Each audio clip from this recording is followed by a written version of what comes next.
Kesehatan adalah modal paling utama dalam hidup ini. Kita hanya bisa beraktivitas, melakukan berbagai kegiatan dalam hidup ini hanya oleh karena kita memiliki sesuatu yang bernama sehat. Kecenderungan kita adalah baru merasakan pentingnya suatu nikmat kalau dia sudah berkurang atau bahkan hilang sama sekali dari diri kita. Kita baru merasakan pentingnya gigi kalau sedang sakit gigi. Kita baru merasakan pentingnya telinga kalau sudah tuli. Kita baru merasakan nikmatnya, benar-benar nikmat mata kalau sudah diserang penyakit buta. Sepanjang dia ada, normal, kita kadang-kadang kurang menjaga dan memeliharanya. Padahal Al-Quran telah mengingatkan kita, la in syakartum la azidannakum wa la in kafartum inna azabi lasyadid. Kalau kamu pandai bersyukur dalam artian menjaga nikmat, menjaga karunia yang diberikan Allah kepadamu, aku akan tambah nikmat itu kepadamu. Tapi kalau kamu ingkar, kamu tidak pandai bersyukur, kamu tidak pandai menjaga dan memelihara nikmat itu, awas, azabku itu akan pedih adanya. Begitulah. Kesehatan ini menjadi modal utama. Kita melaksanakan puasa, selesai itu kita berangkat ke masjid melaksanakan sholat tarawih, kemudian tadarus Al-Quran, bahkan ibadah haji, jihad sekalipun hanya mungkin kita laksanakan kalau kita mempunyai sesuatu yang bernama sehat. Lawan dari sehat adalah sakit. Kita manusia terdiri dari dua elemen pokok, jasmani dan rohani. Kadang kita kehilangan keseimbangan. Berpayah-payah kita mengurus rohani, berpayah-payah kita mengurus jasmani maksud saya. Satu hari 3 kali kita mandikan jasmani kita. Kita berikan pakaian yang bagus-bagus, parfum yang wangi-wangi, pakaian yang aksesoris yang mahal-mahal untuk keindahan jasmani. Pernahkah kita berpikir seperti itu untuk menambah keindahan rohani kita? Kita hiasi dengan sifat-sifat yang baik, dengan sabar, dengan ikhlas, dengan tawadu, dengan tasamuh, lapang dada, dan sebagainya. Begitu juga kalau kita bicara penyakit. Kita sibuk kalau diserang penyakit jasmani. Tetapi sesibuk itukah kalau rohani kita yang diserang penyakit? Al-Imamul Ghazali membagi penyakit itu dalam 2 macam. Pertama penyakit zahir, dan yang kedua penyakit batin, penyakit rohani. Apa perbedaan dari kedua penyakit ini? Yang pertama, penyakit zahir banyak dokternya. Apalagi di zaman spesialisasi sekarang ini, tinggal cari saja dokter ahlinya. Penyakit jantung ada dokternya, liver ada dokternya, paru-paru ada dokternya, ginjal ada dokternya, kulit ada dokternya. Penyakit zahir banyak sekali dokternya. Tapi penyakit batin, dokternya hanya agama dan kemauan yang kuat dari orang yang punya penyakit itu untuk mengobati diri. Sulit cari dokter yang bisa mengobati penyakit sombong. Cari dokter yang bisa mengobati penyakit kikir, cari dokter yang bisa mengobati penyakit angkuh, sombong, bakhil.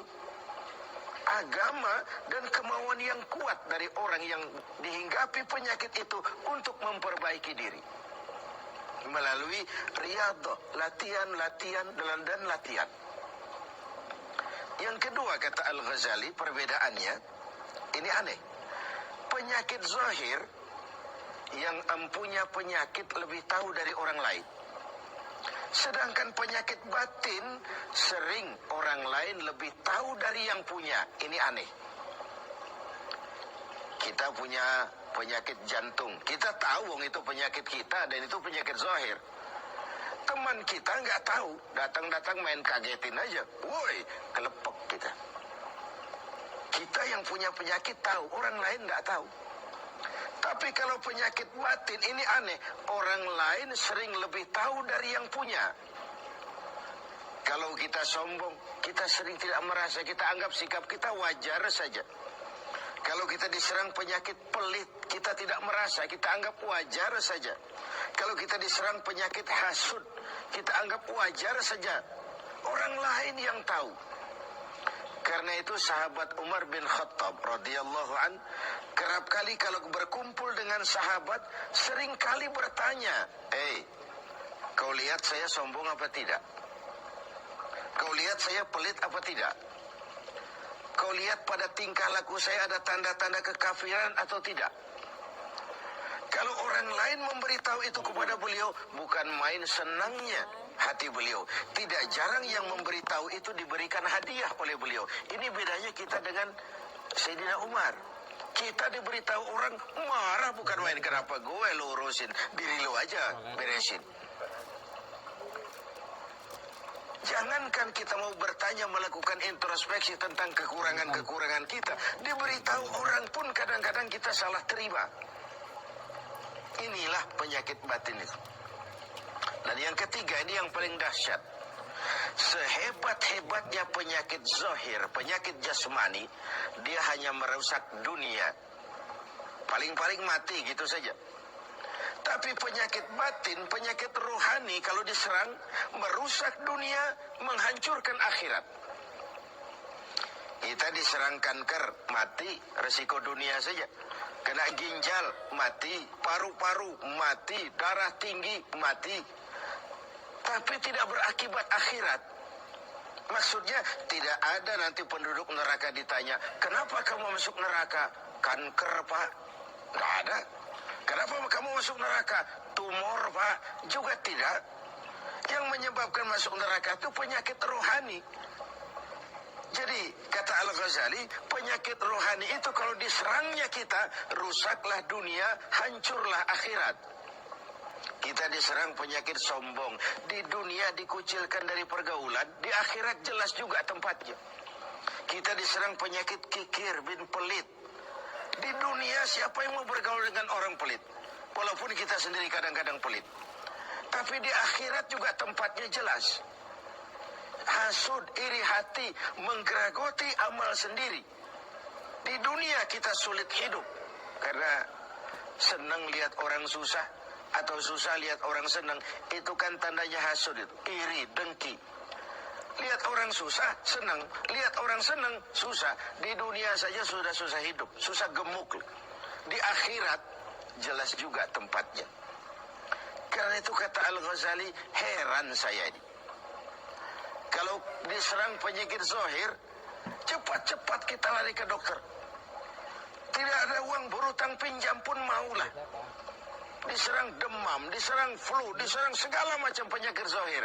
Panik, cepat lari ke dokter. Atau paling tidak puskesmas yang terdekat. Puskesmas tidak berhasil, cari ke rumah sakit umum. Rumah sakit umum masih gagal, cari dokter spesialis. Tidak ada ongkos, jual apa yang bisa dijual. Karena kita tidak kepengen diserang penyakit jasmani. Tapi kalau diserang penyakit rohani, kata Al-Ghazali, kita sering tenang-tenang saja. Padahal diserang penyakit rohani itu celaka dunia, hancur akhirat kita. Sehingga beliau menghimbau, kalau kita begitu bersungguh-sungguh mengobati penyakit jasmani yang kalau diserang hanya merusak kehidupan dunia, betapa kita tidak akan lebih bersungguh-sungguh mencari obat penangkal penyakit yang kalau diserangnya kita, rusaklah dunia, hancur jugalah akhirat kelak. Dengan puasa Ramadan, pada satu sisi kesehatan jasmani terjaga karena memberikan kesempatan istirahat kepada organ tubuh yang sudah bekerja seperti mesin 24 jam. Sementara jasmani diberikan kesempatan istirahat dengan makan dan minum yang teratur, rohani dihiasi. Dengan puasa timbul sabarnya, dengan puasa timbul jujurnya, dengan puasa timbul ikhlasnya, dengan puasa timbul sikap rendah hatinya. dihiasi dengan perhiasan-perhiasan yang menyehatkan rohani kita. Inilah mana ucapan Nabi, sumu tasihu, berpuasalah kau, niscaya kau akan sehat. Bukan sekadar sehat jasmani, tapi juga sehat rohani. Karena itu, kita sering berbangga dengan perhiasan jasmani, dengan berbagai merek yang kita pamerkan kepada teman-teman kita. Kita pakai jam tangan Rolex, kita pakai baju Versace, Gianni Versace, kita pakai tas Louis Vuitton, berpayah-payah kita menghiasi jasmani kita.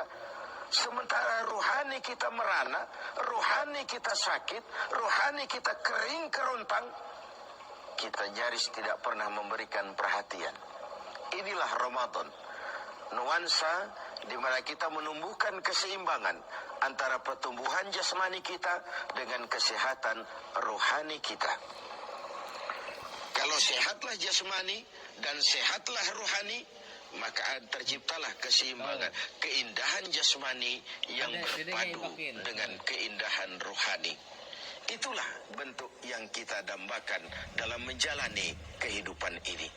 Semoga puasa yang kita laksanakan mengantarkan kita ke arah tumbuhnya kesehatan jasmani dan lebih-lebih lagi kesehatan